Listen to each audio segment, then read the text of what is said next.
For almost 200 years, the ship of the line was the dominant fighting machine on the seas. Manned by a crew of 850 and capable of firing over 1.5 tons of iron shot in a single devastating broadside, these 18th century floating fortresses were the nuclear-powered capital ships of their day. It's like an office building with cannon. It's intimidating, it's big, it's powerful, and it is the most complicated thing in 1750. In the 17th and 18th centuries, these wooden walls, crewed by iron men, fought titanic, bloody battles. The largest fleet actions in history. Battles that would crush and create empires. Using color reenactment, Battle Stations goes below decks of the age of fighting sail's most famous warship. Her name is Victory.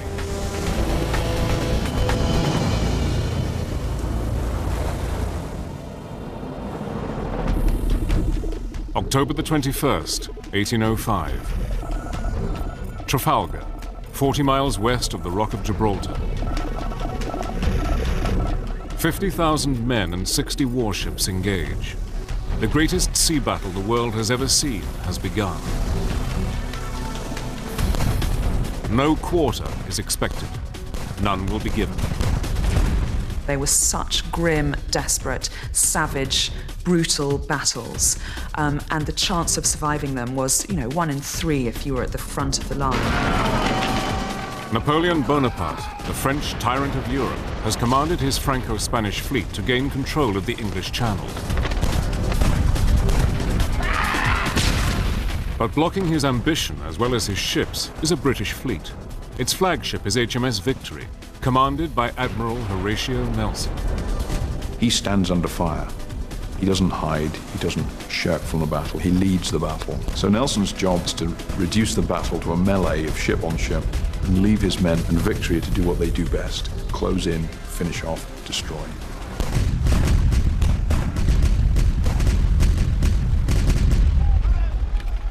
But the story of HMS Victory begins nearly half a century earlier, during a period of conflict known as the 7 Years' War.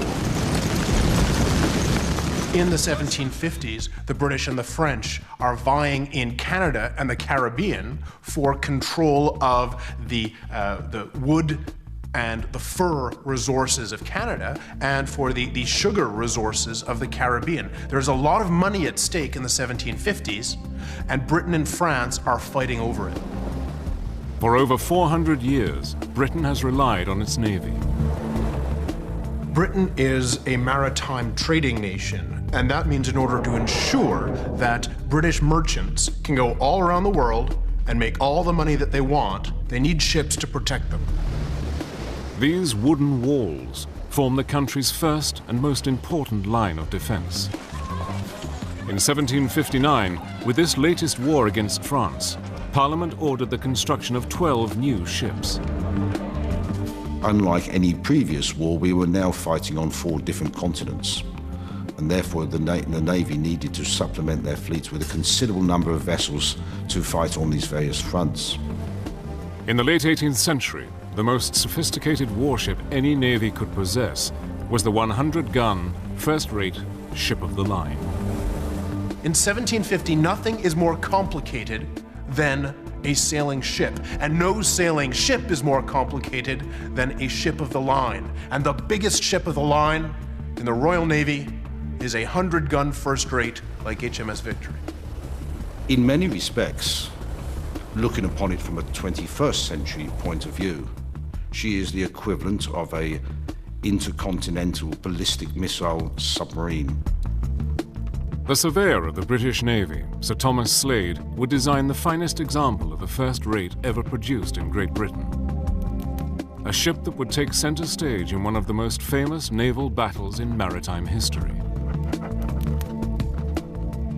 Thomas Slade was a rather ingenious man. He was actually measuring captured French vessels and adopting the ideas into his own designs to improve speed and capability. Slade's design laid out the basic shape of a vessel almost 230 feet in length, weighing almost 4,000 tons. First of all, the keel is laid. On this particular ship, it's just under 160 feet long. And then you start fitting the frames which form the ribs of the ship, which extend all the way up to the top line of her hull. Then you start fitting on all the external planking and the internal planking. And in the lower part of the ship, the vessel is subdivided into various compartments. Over 21 feet in height, and with its wooden walls almost 3 feet thick, the hold of the ship is a warehouse of all the ship's stores and supplies. On top of this level is the first deck, which is the orlop.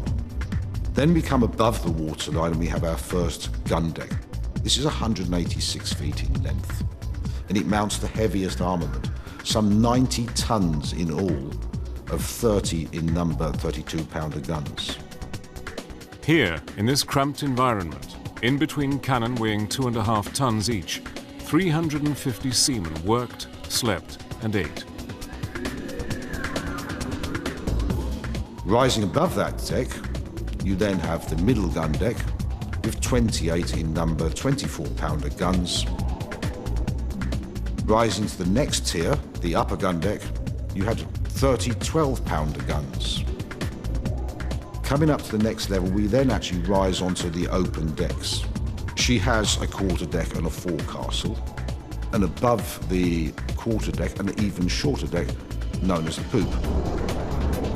The last crucial element of the ship's design are its 3 towering masts. The foremast reaches 182 feet, the mainmast 205 feet, and the mizzenmast is 152 feet in height. These huge poles allow the ship to unfurl 37 separate sails, an area of almost 7,000 square yards, larger than the surface area of a football pitch.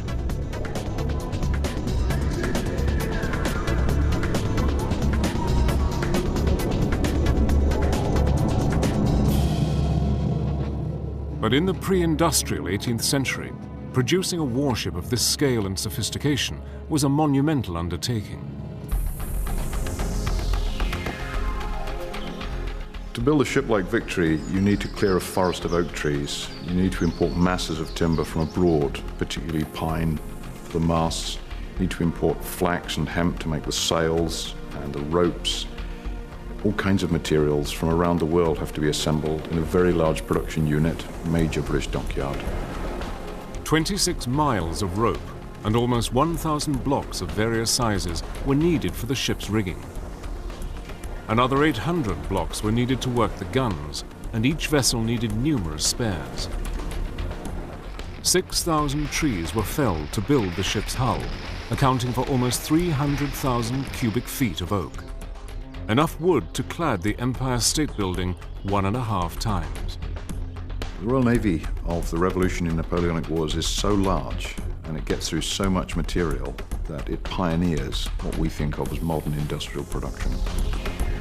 When building commenced, the ship had not been given a name.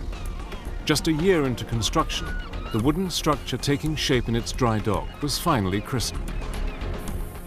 Her name was to be Victory. But by the end of 1759, Britain had gained control of almost all of North America and had all but crushed French ambitions in the New World. The 7 Years' War was effectively over, and HMS Victory was no longer needed.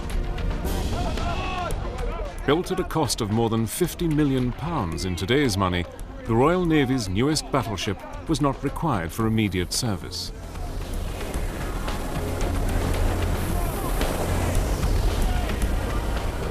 The first rate that would go on to become the flagship of the Royal Navy into the 21st century spent the first 13 years of her life laid up.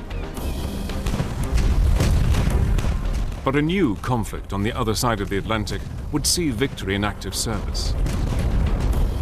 The American Revolutionary War.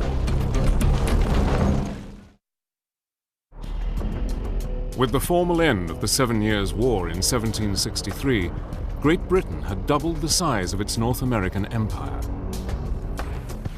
But levying taxes to cover the costs of this expansion created resentment in the colonies.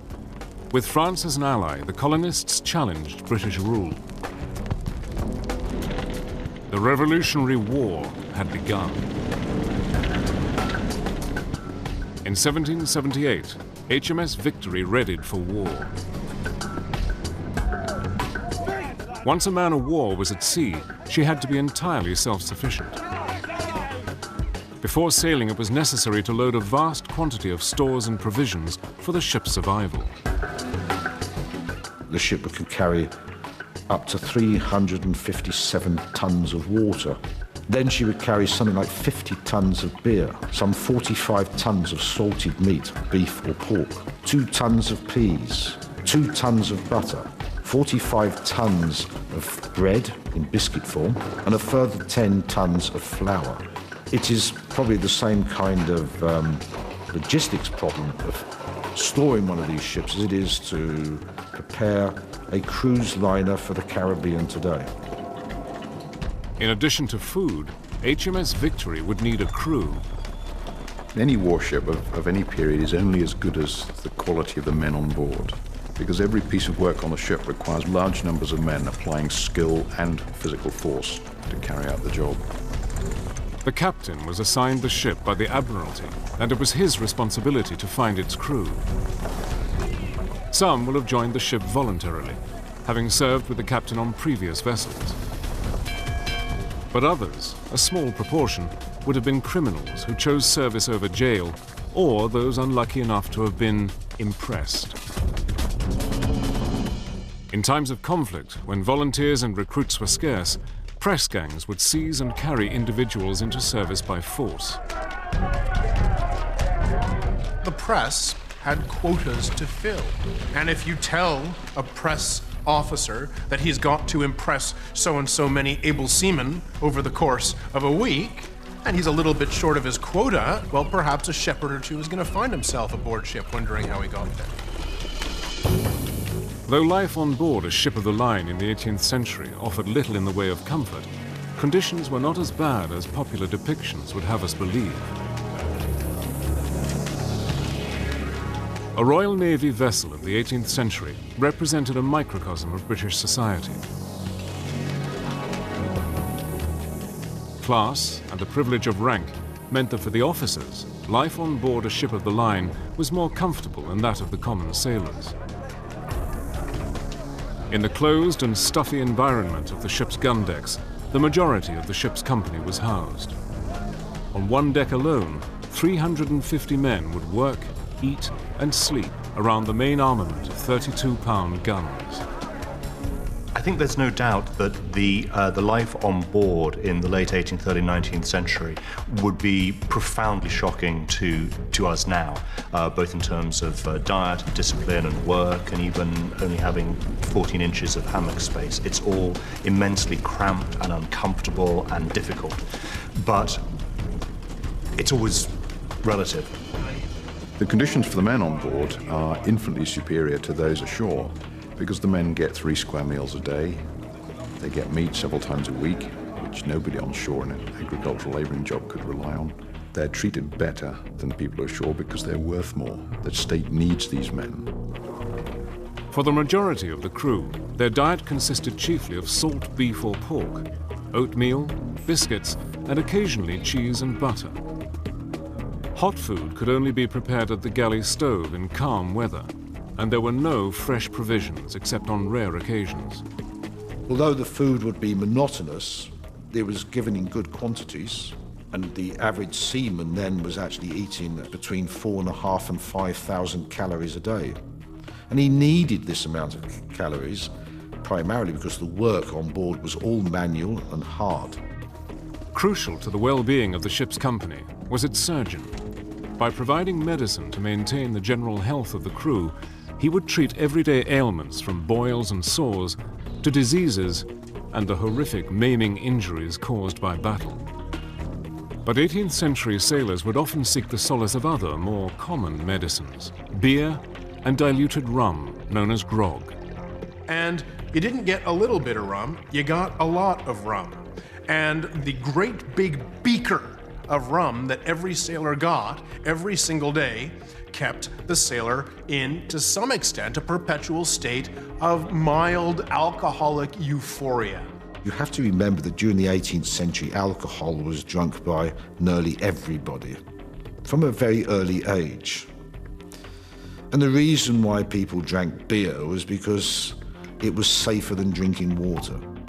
It was believed at the time that a drunk sailor, a mildly drunk sailor, was a happy sailor, and that if it were not for the rum ration, discipline would fall apart in the Royal Navy. In an environment where lives frequently depended on each member of the crew performing their roles, there was no room for error or insubordination. On a ship like Victory, it's essential that everybody knows what they're doing. So there are certain rules of good behavior and decorum that have to be observed. Anybody who breaks those rules is punished. Punishment was meted out swiftly and could be harsh. But in the 18th century, punishments handed out on board a ship of the line were less severe than is commonly believed. At the same time as Lord Nelson is fighting the French aboard his ships, minor theft is a hanging offense in England. And it is in fact the Royal Navy which introduces to British justice the very idea of lesser punishments for lesser offenses. So perhaps the punishment for theft or buggery or any number of offenses in law at the time was death. On a ship of the Royal Navy, you might only be flogged for it.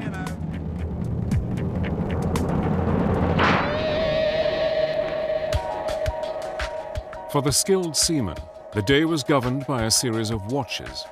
Each man would take his turn carrying out the duties of the watch on deck, setting and trimming sails, steering and navigating the ship. The idlers, those that did not keep watches, were called at 5:30 a.m. They would then start to scrub the lower decks with large blocks of sandstone called holystones. And apart from physically sailing the ship, crewmen were also expected to keep their gunnery skills finely honed.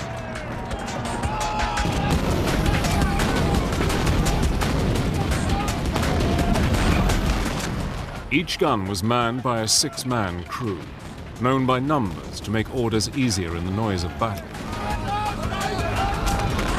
Number 1 is the gun captain, who aims and fires the gun. Number 2 uses a long spike to turn and raise the barrel and maneuver the gun after firing. Number 3 loads the gun and rams the shot and powder home. Number 4 sponges out the gun, ensuring that no burning powder or waste is left to cause premature ignition of the new charge. Number 5 works opposite number 2 to move the gun, whilst number 6, the smallest and youngest of the crew, often 10-year-old boys known as powder monkeys, collects the gunpowder charges from the magazine deep in the hold.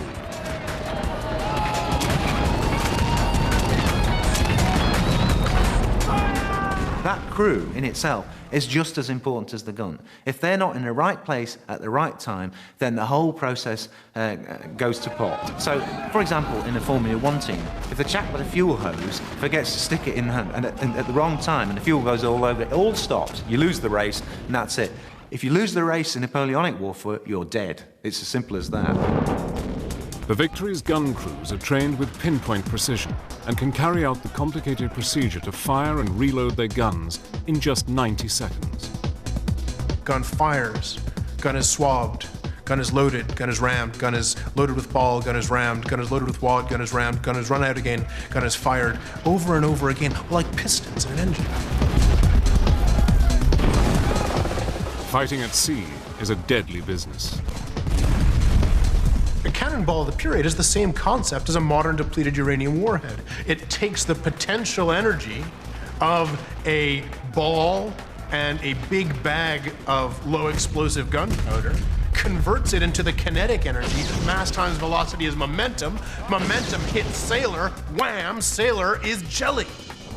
When that much mass propelled at that high a velocity hits the walls of a ship, it goes right through. Those big balls, the round shot, are tremendously efficient at turning potential energy into destructive energy. In July 1778, just 5 months after she set sail, the gun crews of HMS Victory experienced their first taste of the horrors of combat. The French, who had backed the American colonists in the Revolutionary War, came head-to-head with the Victory just off the coast of France. But the ensuing battle was indecisive, the French fleet slipping away from the British without sustaining any significant damage. But storm clouds lowered over Europe. France's economy had been shattered by the war. As taxes soared, discontent spread across France. Inspired by American independence, the French began their own bloody revolution.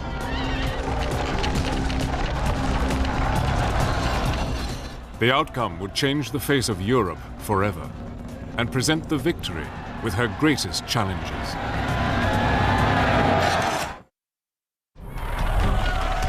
In 1789, growing discontent with France's feudal government exploded into an open revolt. With the execution of Louis XVI, revolutionary France found itself at war with Austria and Prussia, and in 1793, Britain followed. Britain's navy immediately blockaded French ports. By positioning Royal Navy ships just outside the French harbors, the British could keep the French navy in port for years on end. This had several advantages. It meant the British were experienced, highly efficient seafarers. They handled their ships with skill. The French and Spanish, by contrast, had no sea experience, and so however brave they were, they lacked the seafaring skills to compete with the British. In fact, the blockade was so effective that one contemporary witness described the French as being, for the most part, badly equipped, that a portion of the crews had never been trained at sea, and that, in short, the fleet was not in a state to perform the services appointed to it. But the French themselves were to blame for the poor state of their navy. Caught up in the bloody turmoil of the Terror, thousands of aristocrats, many of them naval officers, were executed. If you wanted to really hurt the French Navy, one way to do it would be to take all the officers out and kill them. And that, of course, is exactly what the French government does during the French Revolution. They removed all of those skilled navigators, seafarers, and commanders, and they had to repopulate the quarterdecks of their ships with over-promoted midshipmen, merchant ship captains, and civilian volunteers. And the result was catastrophic. To successfully sail a first-rate ship of the line, experience was paramount. Controlling such a huge, complex, flexible machine requires a tremendous sense of timing, because nothing you do on a ship like that happens instantly. You can't put the brakes on, you can't accelerate. Everything takes time. You have to anticipate everything that you need to do. And the greatest ship captains of this period are not the men with the quickest reactions, but the ones with the best anticipation. In the 18th century, naval engagements required nerve and skill. Ships of the line fought in a line of battle, one behind the other. This is because they could only fight their guns on either broadside, yet they could only make progress with the wind pushing the sails, so they couldn't actually fire in the direction they were going. Though many battles were fought in this way, they seldom resulted in a decisive victory for either side. But a decisive outcome could be achieved by breaking the line. If you can put your firepower at one end of the line and hit that long line up hard with all of your firepower, they will go down like dominoes. Every part of a ship is vulnerable from the stern or from the prow. If you can rake a ship longitudinally, the whole ship is lined up in front of you, ready to go down. With no bulkheads to slow their passage, the cannonballs caused horrific damage the entire length of the ship. James Atchley, a Royal Marines captain aboard HMS Victory, recalled. The shot passing through had mangled the bodies. an extraordinary proportion had lost their heads. A raking shot, which had entered the lower deck, had glanced along the beams and through the thickest of people. And an officer declared that this shot alone had killed or disabled nearly 40 men.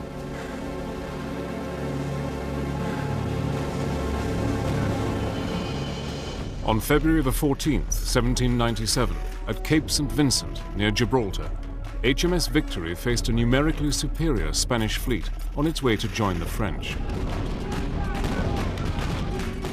In the ensuing battle, a young frigate captain, Horatio Nelson, broke the Spanish line and attacked several ships, including the Santissima Trinidad, then the largest ship in the world. By nightfall, the Spanish had been beaten into submission. The British, inspired by Nelson, had captured 4 and crippled 10 of the Spanish vessels.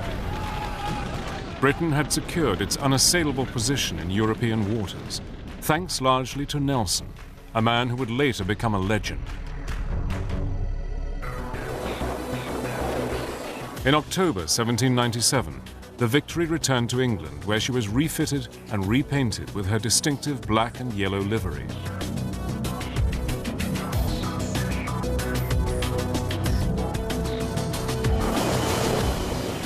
She finally undocked on the 11th of April, 1803. The cost of her refit had been the equivalent of another £50 million. Over her lifetime, it cost certainly 6 or 7 times more to keep in service than she did to build. The perishable nature of the wooden ship makes it an endless maintenance task. But a new danger had emerged in France: Napoleon Bonaparte. Amid fears that the great dictator was planning to invade, Britain and HMS Victory were again at war. Now, at the turn of the 18th century, HMS Victory, commanded by Lord Nelson, would take center stage in the most decisive naval battle the world had ever seen.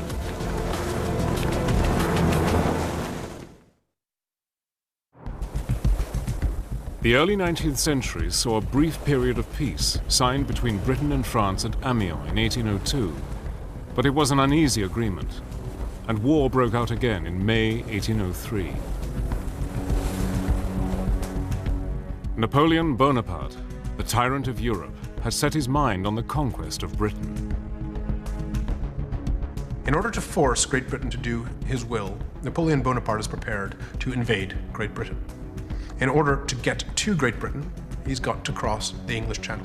In order to cross the English Channel, he has to ensure that his army is not attacked by the Royal Navy in the process.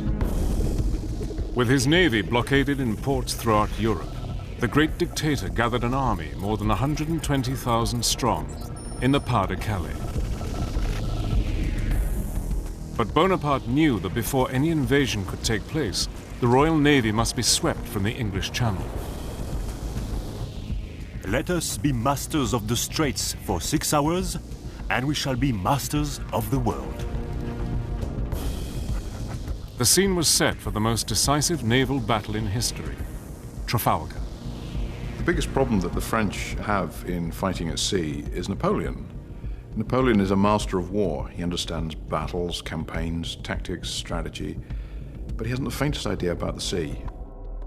What Napoleon wants to do is send Admiral Villeneuve out towards America to decoy, to tempt Nelson out westward away from the French and the Spanish fleets.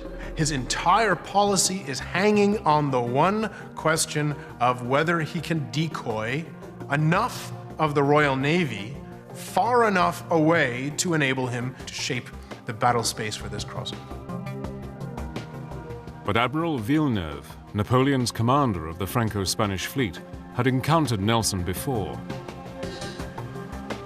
Knowing that he was about to pit himself against the most skillful sea captain of the age filled him with a sense of impending doom.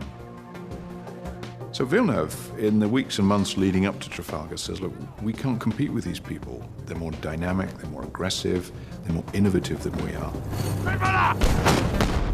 In every battle, somebody has to come second, and at Trafalgar, everybody knew that Villeneuve was going to come second long before the battle starts. Nelson knew it. Villeneuve knew it. Napoleon's plan called for Villeneuve to head for the West Indies, luring Nelson away from the Channel. Villeneuve would evade Nelson, circle back, and join up with the Spanish fleet off the coast of France to take the Channel. But the British were not so easily fooled. You can't outwit the British at sea. The British understand this element far better than the French, and far, far better than Napoleon. They anticipate his every move. And not only does Nelson chase Villeneuve all the way to the West Indies and back, but another British fleet meets him off the coast of Spain and gives him a beating on his way back. His nose blooded, unable to rendezvous with his allies, and with Nelson in hot pursuit, Villeneuve panicked. Instead of heading towards the Channel, he sailed into the port of Cadiz. Nelson, on board HMS Victory, decided to anchor 50 miles from Cadiz and ordered his frigates to watch the port. Villeneuve, under orders to sail immediately for the English Channel and believing Cadiz to be blockaded by only a small number of British frigates, sailed out of port and straight towards Nelson. Nelson understood there was no point fighting a battle that was inconclusive. There was no point engaging in all the drama and cost of a full-scale fleet battle if you couldn't annihilate the enemy. And he used that word over and over again. He said, only annihilation will do. Nelson's plan for the battle called for the Royal Navy's ships to form into two columns. These two columns would sail at the center and rear of the enemy line of battle. Nelson's two-column attack on the Franco-Spanish line is designed to cut them into three pieces. His flagship is going to cut the enemy line 1/3 from the front. And the purpose of that is to destroy the enemy flagship, to take out their command and control center, to leave the rest of the Franco-Spanish fleet as a confused mob. Nelson was the ultimate risk taker. Before almost every battle, he says things like, glorious victory or Westminster Abbey, meaning, you know, he's either going to die a hero or he's going to achieve victory. On the morning of October the 21st, 1805, 40 miles west of the Rock of Gibraltar at Trafalgar, the two great fleets drifted on a light breeze towards battle. The French and Spanish began to form a line, when suddenly one of the Spanish captains realized that the rear of the line was perilously exposed. Our van will be cut away from the main body, and our rear will be overwhelmed. Half the line will be compelled to remain inactive. The French admiral will not grasp it. The fleet is doomed. The French admiral does not understand his business. He has compromised us all. As the two fleets were advancing towards each other off Cape Trafalgar, Nelson famously ordered the signal, "England expects that every man will do his duty." What he wanted to say was that England confides, has confidence that every man will do his duty. But the word confides wasn't in the signal book. It would have to have been spelled out. So his signal officer, John Pascoe, says expects, and Nelson says, yes, that will do. But the men know what Nelson means. And the fact that he's taken the time and the trouble to compose a signal to send to them just before the guns start firing, as they're going into battle, has a tremendous impact on their morale. Just a few moments later, HMS Victory drifted into range of the French guns. A minute or two of awful silence ensued, and then, as if by signal from the French admiral, the whole van, or at least 7 or 8 of the weathermost ships, opened a fire upon the Victory.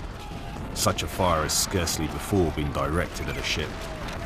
Fought at close quarters, the Battle of Trafalgar raged in an area just 1.5 miles long and a half mile wide. 60 ships of the line engaged, the French and Spanish with 33, and Nelson with 27. According to Second Lieutenant Roteley, a Royal Marine officer aboard HMS Victory, the fighting was brutal. There was the fire from above, the fire from below, besides the fire from the deck I was upon. The guns recoiling with violence, reports louder than thunder, the decks heaving and the sides straining. I fancied myself in the infernal regions where every man appeared a devil. A midshipman on the Royal Sovereign later writes, "It was shocking to see so many brave seamen mangled so. Some with their heads half shot away, others with their entrails mashed, lying panting on the deck."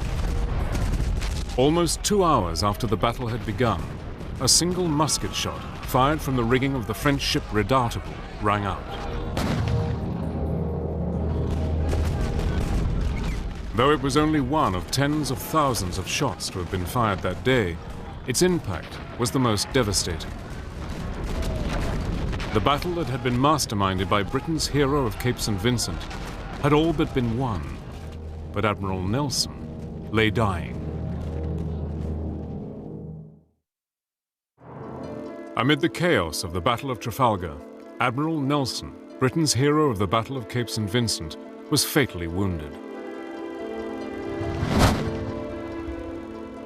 A musket ball fired from the rigging of the French ship Redoutable entered his body through the shoulder, pierced his lung, and severed his spine. As he lay dying, the Franco-Spanish fleet was destroyed. Trafalgar had been won, but the cost of the battle had been high and British losses were heavy.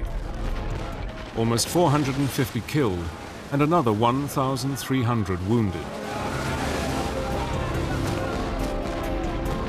HMS Victory sustained the heaviest losses of any British vessel, 57 men killed and 110 injured. But of the 27 ships in the British fleet, not one had been sunk or captured.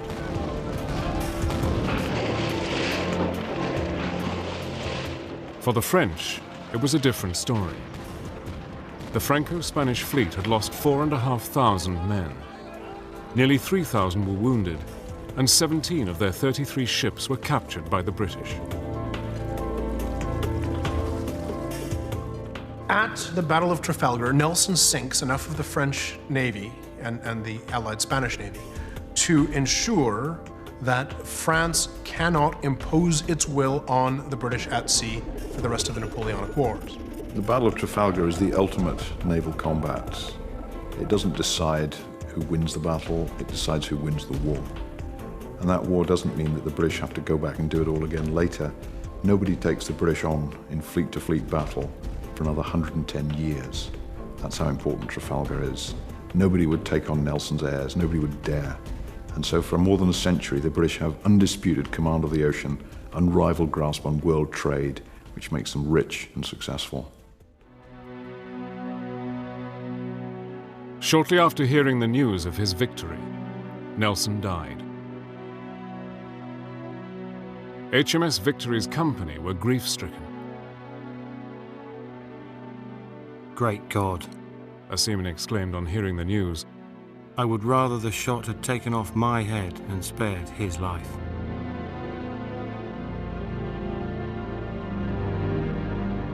It is the perfect victory for Nelson.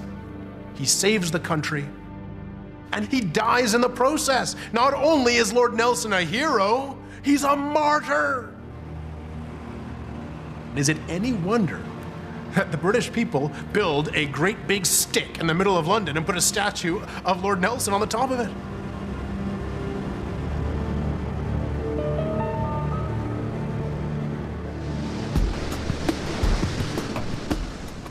But HMS Victory was nearly destroyed and had to be towed to port by another ship. The repair work to the Victory was undertaken at Chatham, in the dock where her keel had been laid nearly 5 decades earlier. You have to remember that Victory reaches its finest hour when it's 40 years old. No modern warship lasts for 40 years in the front line. But by the early 19th century, steam, not sail, would provide propulsion for the ships of the future. Robert Fulton's steam-powered riverboat, the Claremont, heralded a new era of technology.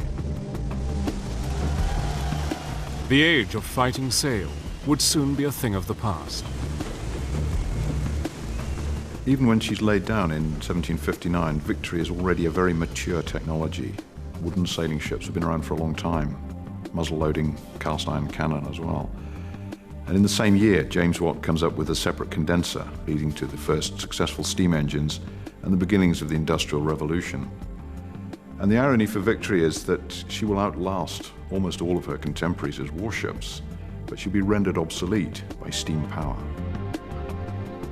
HMS Victory made her last voyage into Portsmouth in December 1812. Now 47 years old, the same age as Nelson at his death, she would never again see active service.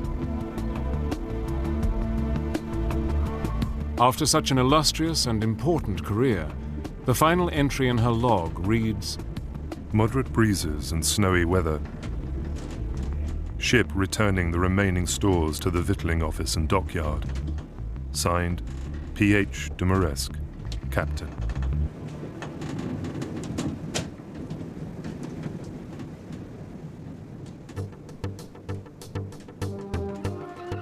More than 150 years after her construction, the Society for Nautical Research recognized that the condition of HMS Victory would soon be beyond repair. The Death Watch beetle causing untold damage to its wooden structure. A Save the Victory Fund was launched to repair the famous ship and to restore her appearance to that of the ship Nelson had known at Trafalgar. Nelson himself thought Victory was the greatest ship of her time, but if Trafalgar hadn't been won, Victory's place in naval history wouldn't be what it is today. Moved to its present location, No. 2 Dry Dock, at Portsmouth's Royal Naval Dockyard in 1922, HMS Victory has, over the last 80 years, been meticulously restored and saved for a grateful nation. Today, HMS Victory flies the flag of Commander-in-Chief of Naval Home Command and remains the oldest commissioned warship in the world, the second being the 44-gun frigate USS Constitution.